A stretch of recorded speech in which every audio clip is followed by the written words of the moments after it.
دا دی زه محمد یاسین فهیم د ژوند د لارې د خپرونې په وړاندې کولو کې ستاسو په خدمت کې یم. زموږ د نن ورځې د خپرونې موضوع بیا هم مه خفه کیږه. درنو اوریدونکو، که څه هم له ستونزو سره په مخ کېدو خفه کېدل یوه فطري خبره ده، خو خفګان پر ځان مه لاس بری کوئ، ځکه چې پرون دې غم او اندېښنه وازمایله، څه ګټه یې در ونه رسوله. که پلار دې مړ شو او تا یې خفګان د همیشه لپاره د زړه مشغوله وګرځوله، نو آیا هغه به پرې راژوندی شي؟ پر سوداګریز تاوان خفګان دې تاوان بیرته راډکولی شي؟ کله نه. مه خفه کیږه، ځکه پرون پر یوه مصیبت خفه شوې، نن ورڅخه مصیبتونه جوړ شول. پر بېوزلتوب خفه شوې، لا دې په سر زیات کړل او لا دې دښمن پر خپل ځان خوشحاله او په ځان پورې وخندو. مه خفه کیږه، ځکه له خفګان سره پراخ کور، با اخلاقه ښځه، ستره شتمنۍ، لوی منصب او اولادونه هم درته څه ګټه نشي رسولی.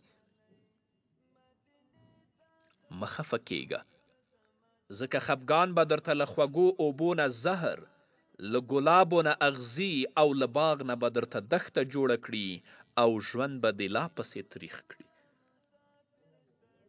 مه خفه کیږه، په داسې حال کې چې دوه سترګې، دوه غوږونه، دوه پښې، دوه لاسونه او داسې نور بدني غړي هم لري، په بدن روغ، په جامه پټ، په سوله ییز چاپیریال کې ژوند کوي، بیا نو فبأي آلاء ربکما تکذبان، تاسې به د خپل رب کوم نعمتونه دروغ وګڼئ. رسول الله صلی الله علیه وسلم فرمای، کله چې یو څوک غمجن شي او دا دعا ووایي، نو الله تعالی به ترې غم لرې کړي او پر ځای به یې خوښي ور وبخي.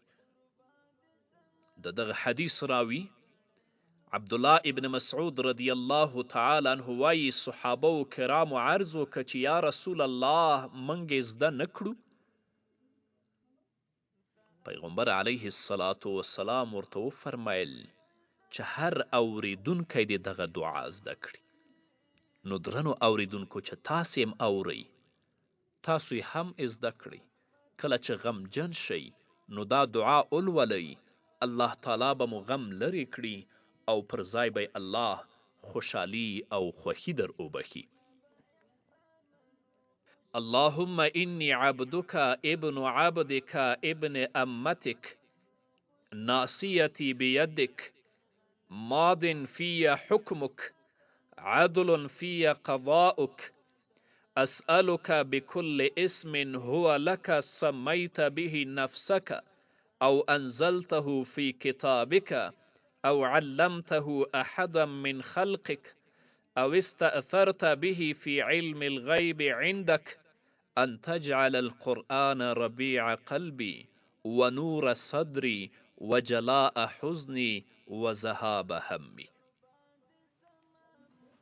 نو درنو اوریدونکو، مه خفه کیږئ، په داسې حال کې چې پر خپل دین باور لرئ، د استوګنې لپاره کور لرئ، د خوراک او څښاک لپاره خواړه او اوبه لرئ، په زړه پورې جامې او همداسې د نورو نعمتونو نه الله رب العزت برخمن کړي یاست، نو خفګان بیا د څه لپاره؟ او په دې باندې هم پوه شئ چې درد او غم همیشه بد نه وي، بلکې کله ناکله د یو چا ښه په دردونو ګاللو کې نغښتي وي.